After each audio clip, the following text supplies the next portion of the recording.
Vemos cada vez mais uma crescente preocupação com uma alimentação correta e saudável acontecendo na sociedade de uma forma geral. Embora isso também toque o meio cristão, essa preocupação tem sido desenvolvida pela consciência das verdades naturais, médicos científicas a respeito da questão. Mas o ponto é, o que a Bíblia tem a dizer sobre alimentação saudável? Esse é o assunto da nossa conversa hoje. Fique comigo e nos próximos minutos nós vamos entender um pouco melhor essa verdade.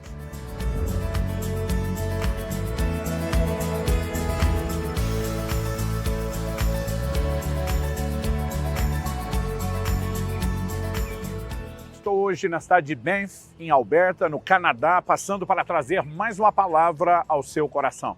Em Efésios, no capítulo 5 e no versículo 29, o apóstolo Paulo diz assim: porque ninguém jamais odiou o seu próprio corpo.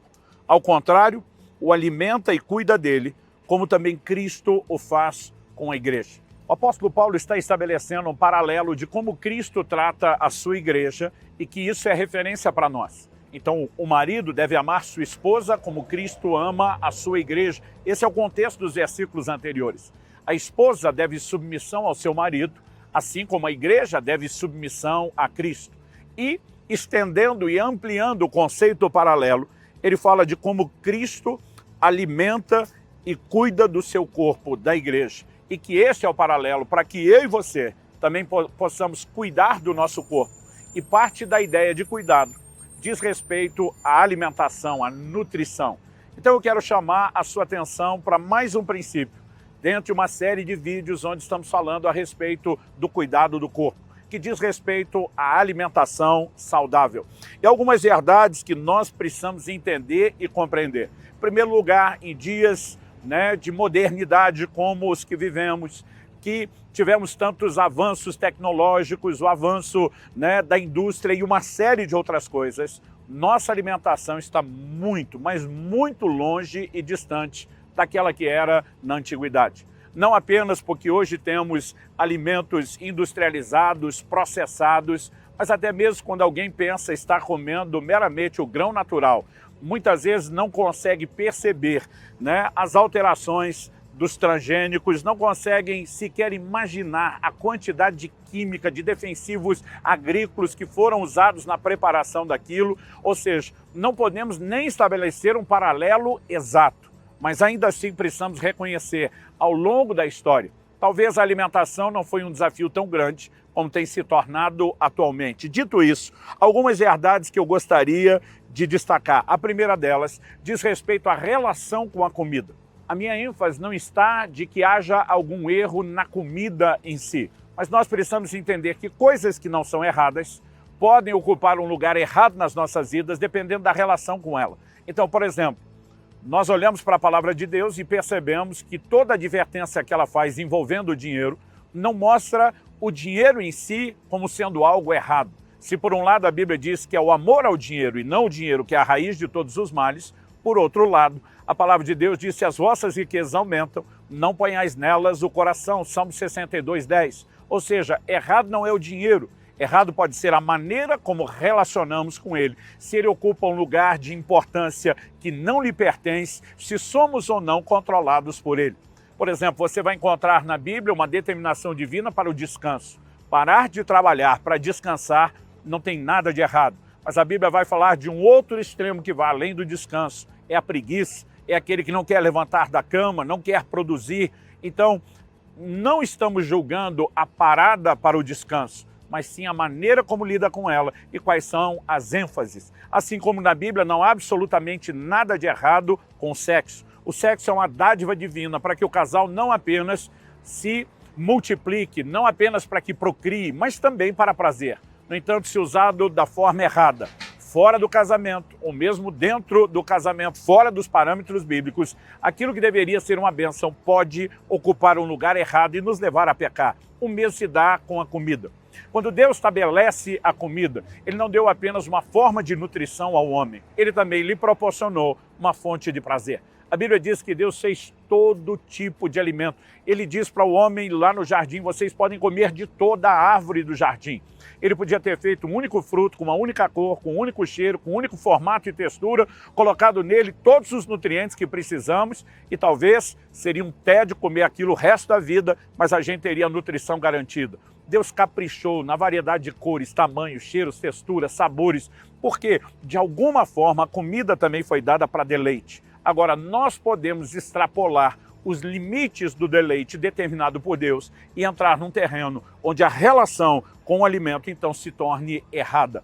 Vários textos da Bíblia falam, sobre o alimento como deleite. Vocês comerão, se fartarão, Deuteronômio 8:10, louvarão o nome do Senhor seu Deus. Neemias 8:10, a alegria do Senhor é a vossa força, vem no contexto onde o povo estava sendo chamado para banquetear e fazer festa. No entanto, a Bíblia diz em Eclesiastes, no capítulo 10 e no verso 17, feliz é você, ó terra, cujo rei é filho de nobres e cujos príncipes se sentam à mesa a seu tempo para refazer as forças e não para se embriagar. Outra versão diz para se banquetear. Ou seja, há momentos onde a comida é parte de um evento festivo? Sim, mas isso não pode ser um evento contínuo. Há uma perspectiva onde o alimento é usado para refazer as forças e não mere simplesmente o tempo todo para uma busca de prazer. Dito isso, eu quero destacar, em segundo lugar, além da relação com a comida, que a Bíblia trabalha o conceito de comer errado. E comer errado envolve duas perspectivas que também precisam ser entendidas. Uma delas diz respeito à qualidade da comida. A outra delas diz respeito à quantidade da comida. Então, em 2º livro de Reis, no capítulo 4, dos versos 39 a 41, nós temos um exemplo de como quando um dos discípulos dos profetas recebe um direcionamento para que ele pudesse preparar comida para o resto dos discípulos de Eliseu, do profeta Eliseu. E a Bíblia diz no verso 39 que um deles saiu para o campo a fim de apanhar ervas e achou uma trepadeira silvestre. Outras traduções apresentam isso como uma colossíntida. A Bíblia diz, e colhendo os frutos, encheu a sua capa com eles. Voltou para casa, cortou os frutos em pedaços e os pôs na panela, mesmo sem saber o que eram. A Bíblia diz no verso 40, depois deram de comer aos homens, enquanto comiam do cozido, gritaram, morte na panela, homem de Deus, e não puderam comer. Mas Eliseu diz, tragam farinha, ele a colocou na panela e disse, sirvam as pessoas para que comam, e já não havia mal nenhum na panela. Essas colossíntidas colhidas por esse jovem, na verdade, elas eram usadas para efeito medicinal porque tinham um efeito laxante, mas numa quantidade maior, além de tóxicas, poderiam produzir sangramento intestinal e levar as pessoas à morte. E na hora alguém percebeu, tem algo errado, tem morte na panela. O que era o fruto daquela morte na panela? Ignorância. Quem colocou a comida lá não sabia o que estava colocando, não tinha noção do quão nocivo aquilo era. Estou apresentando esse texto porque é um paralelo com os nossos dias. Será que atualmente nós não estamos vivendo uma réplica desse ocorrido? Que a nossa ignorância não está nos levando a colocar muita morte na panela? O tipo de alimentos que escolhemos, muitas vezes baseados na nossa própria ignorância, na falta de conhecimento, de procurar entender um pouco melhor. Quanto alimento industrializado, processado, nós temos comido, cheios de química, conservantes, saborizantes, corantes, e a lista desses antes é enorme. E muitas vezes nós não focamos em escolhas que são saudáveis. Alguém disse com muita propriedade, você é aquilo que você come. O impacto que a alimentação tem sobre o corpo é algo maior do que nós temos mensurado. E escolhas erradas.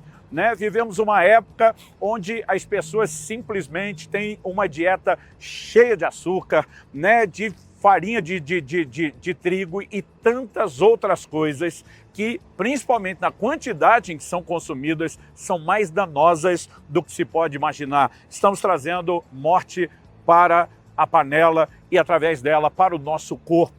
Nós precisamos entender que o conceito antigo de saúde da medicina era simplesmente prevenir doenças por meio de uma alimentação correta. Hoje nós fazemos o estrago para depois tentar correr atrás de consertar isso com química e com outros remédios. Temos a responsabilidade de comer de forma correta, inclusive a quantidade certa. A Bíblia, ela condena a gula. A palavra glutonaria, que aparece em algumas versões, já não aparece em outras, porque ela tem um sentido amplo. ela pode significar bebedeira, ela pode falar das farras que os romanos, faziam naqueles dias, mas normalmente ela é citada sempre depois de haver uma menção das bebedeiras ou bebedices. Portanto, não acredito que na Bíblia, quando se fala das obras da carne, haveria apenas uma repetição. Nessas festas eles comiam muito. Haviam casas em que os romanos chegavam a vomitar para poder comer mais. Todo excesso é de fato um exagero e nós somos chamados a viver o fruto do Espírito que envolve o domínio próprio. Então temos que ajustar qualidade e também quantidade. Qual a influência ou impacto que a comida pode ter sobre a vida espiritual? Embora não seja errada em si, ela pode nos levar a errar se nos relacionamos de forma errada com ela. O homem caiu lá no Éden, na primeira tentação, com uma proposta mascarada por trás do alimento. O Senhor Jesus, conforme diz Mateus 4 e Lucas 4, no registro que temos, a sua primeira tentação envolvia a questão da comida, embora diferente de Adão. Nós vemos nosso Senhor saindo vencedor. Esaú vendeu seu direito de primogenitura por um prato de comida. E quando chegamos em Filipenses, no capítulo 3, no verso 19, já no Novo Testamento, a Bíblia vai falar de pessoas cujo Deus é o ventre. Nós precisamos mudar a nossa visão de relacionamento com a comida. Entender que as escolhas de alimentos, desde a qualidade à quantidade, deveriam ser para cuidar do nosso corpo, para oferecer nutrição e saúde, para uma boa mordomia do corpo, porque ele é o templo do Espírito Santo. Não podemos viver de espiritualidade exagerada, como temos dito. Precisamos reconhecer que o céu pode esperar. Alguém me perguntou outro dia, mas comer errado vai me levar para o inferno? E a resposta que eu dei, tenho repetido em vários vídeos, é: talvez não te leve para o inferno, mas provavelmente te leve para o céu mais cedo. Então, que possamos ser sábios, entender os valores das Escrituras, corresponder com Deus e ser bons mordomos do nosso corpo. Então, escolha você também uma alimentação saudável para a glória de Deus. O que 1 Coríntios 10:31 diz: quer comamos, quer bebamos ou façamos qualquer outra coisa, façamos tudo para a glória de Deus.